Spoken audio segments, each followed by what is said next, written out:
playing catch up. Richmond's Morning News keeps you on your way. 8 a.m. now in the day.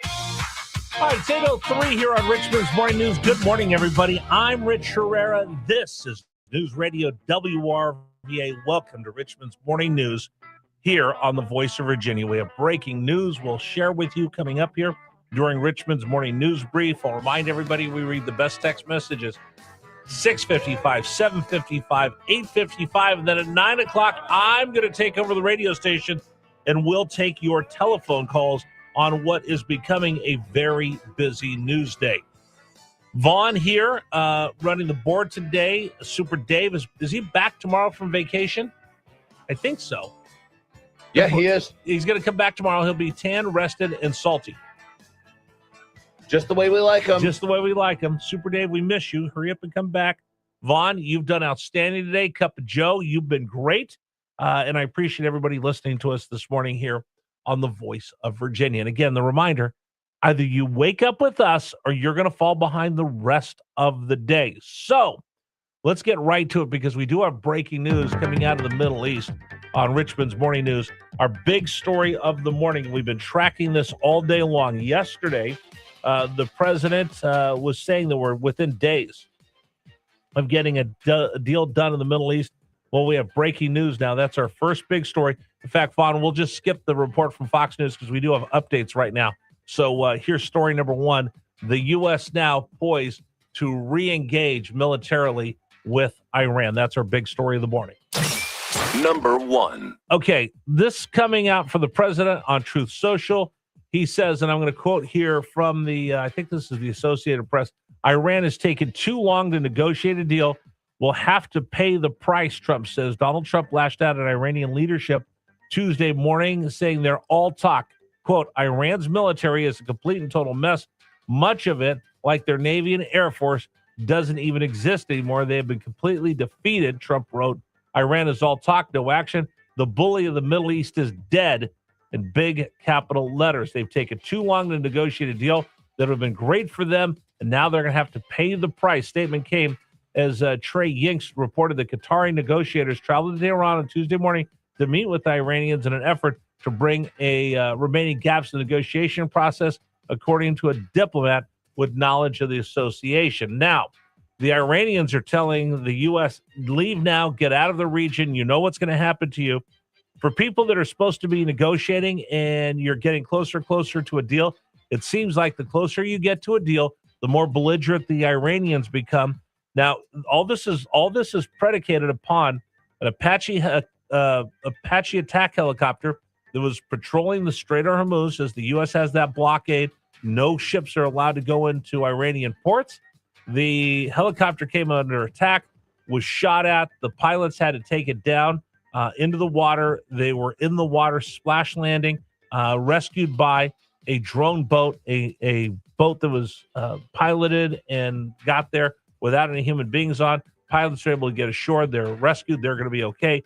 But Donald Trump had said earlier, here's the red line. U.S. Service members are killed. It's back on again. And now he says, according to Fox, he's close to ordering new strikes against power plants and bridges. And that's the point where we had just a while ago, that they had knocked off about 80% of the target list that the military had put out. So every day there's somebody in the Pentagon working on target list here, packages here, prepared if something happens around the world. No matter what country, there's somebody out there preparing, so the U.S. military has a plan of attack in case something happens. They've had time to figure out if we end up fighting with Iran and we're dropping bombs and shooting each other, here's where we would attack them. They've been working on this for a while. They got through 80% of the list when the ceasefire began. And you remember, Donald Trump threatened the entire civilization. That's what, Donald Trump's where he's awful. You got to the point where the only thing left was on that list, the next number on that list was going to be taking out their bridges and taking out their dual-use power plants, because they're used for military as well as civilian. And he didn't want to go there, so they called the ceasefire. Now that they've started this back up again, it looks like they're going to finish off that targeting list. And by the way, I will tell you this: it's been widely reported that the Pentagon had time over these last 2 months to reevaluate and recalculate that list of what's left and what's not left. And they have a new target package. And it looks like Donald Trump's giving them one final opportunity to use that off ramp. Otherwise, it's back on again. And this is my point I was making earlier. I think Donald Trump knows. I think we all know if he goes in and restarts this, then he's got to take it all the way and finish it. And there will be no half measures. So right now the clock is ticking. Iran is meeting with these negotiators. We'll see what they say. But if it doesn't go well, expect the U.S. to unleash and let the dog off the chain when it comes to Iran once again. We'll keep an eye on this all day long and make sure you stay tuned in to News Radio WRVA. That's our big story of the morning. Story number 2, Richmond's bringing back the P cards. Number 2. All right. Richmond had a problem with credit cards, like all of us do, but this one's the city of Richmond. Waste, fraud, and abuse. So when Danny Avula came in, he got rid of all the P cards, the purchasing cards that employees had. There were hundreds of them. Pulled them all back. Now they're going to reinstitute the P card program. I did talk to a city official about this, and we're going to sit down with the mayor in the next week or so. We'll get a real lowdown on the difference between this P card program and the one from LeVar Stoney. But Richmond trying to bring back and ask for some more accountability from city employees when it comes to spending taxpayer money. That's our second big story of the morning. Story number 3, well, Democrats, you decided to choose a guy. 73% of Democrats in Maine voted for a guy who has a Nazi tattoo, has put his hands on women, and once said he was a communist. But that's good enough for the Democrats. They're sending him into the general election to represent their party in Maine. Number 3. Graham Plattner, the progressive oyster farmer who toppled Maine's political establishment, even after facing a series of unsettling revelations about his past, ran up large margins in the state's biggest urban areas to secure the Democratic nomination for his Senate. I'm still far from perfect, but every day I wake up and I try to be a little bit better and a little bit kinder than I was the day before. Plattner will face incumbent Republican Susan Collins in November. Both Republicans and Democrats in the Maine governor's race are headed to a ranked choice runoff. Former Maine Governor Paul LePage won the Republican nomination on Tuesday to run in the state's 2nd congressional district. The Democrat candidates are headed to a ranked choice runoff. LePage previously served 2 terms as governor and was term limited out in 2018. Ted Lindner, Fox News. All right, it's the Democratic Party. You own it. You broke it. You bought it. You've accused the Republicans of so many times of being this, that, or the other. You actually embraced someone who had an SS concentration guard tattoo on his chest. He didn't get rid of it. He just covered over it. So it's still sitting there on his skin. But that's the guy that you want to send to the U.S. Senate. Wow. We'll talk about that coming up on Richmond's Morning News. All right, story number 4. How can you tell that you're getting old? Number 4. I'm still dangerous, aren't I? Grandpa, wait, what? Did that kid just call me Grandpa? I ain't ready for ARP. I'm still dangerous, aren't I? I was sitting at the ball game, feeling like a star. Hot dog in my hand, shades on, leaning back hard. Some little kid touched my arm. His dad said, son, don't start. That's not your grandpa. And it broke my heart. I checked my face in a nacho. Have you had that moment where you discover that you're old? A friend of mine was a high school principal. He goes, you want to know when you know you're starting to get old? I said, no, this is early in his career. He goes, when teenage girls don't pay attention to you, he goes, walk through the mall, see if teenage girls even notice you're there. And I was like, oh my gosh, I'm starting to get old. I had that happen to me at the ball game. Kid was like tugging on my arm, wanting to hold my hand, a little toddler.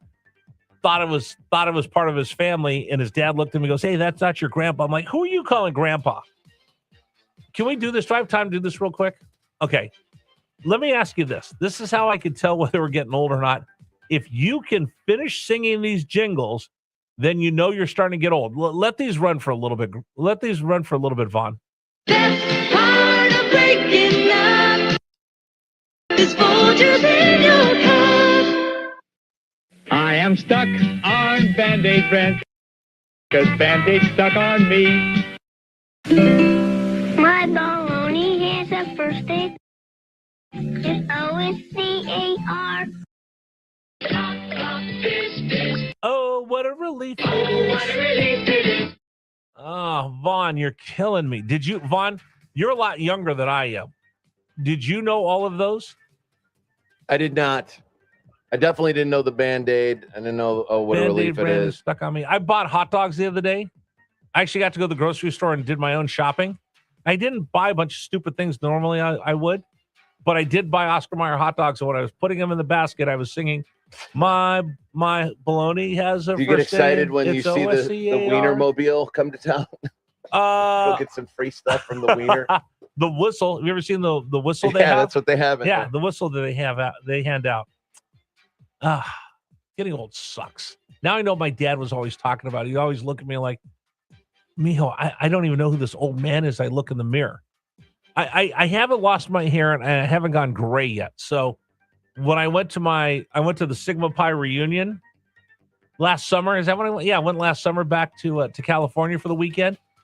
Of all my guys, and I love them all, I was very happy that I had lost the most weight. Thank you very much, Monjaro. And I had the most hair and the least amount of gray. That's a dub. And then people looked at me and said, Herrera, we hate your guts. You're not even gray. I said, look what I do for a living. I sit and talk all day. They go, that's what you did when we went to college 40 years ago. I said, yep, that's me.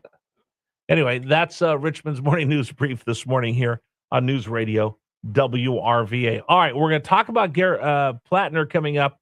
What's it mean for the Democratic Party? We'll also keep an eye on, will hostilities commence between the U.S. and Iran?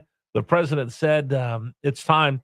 You've taken too long. We'll break down all of that for you and keep you up to a date on everything going on. It's a busy news day. You're listening to News Radio WRVA. It is 8:15. Thank you so much for joining us.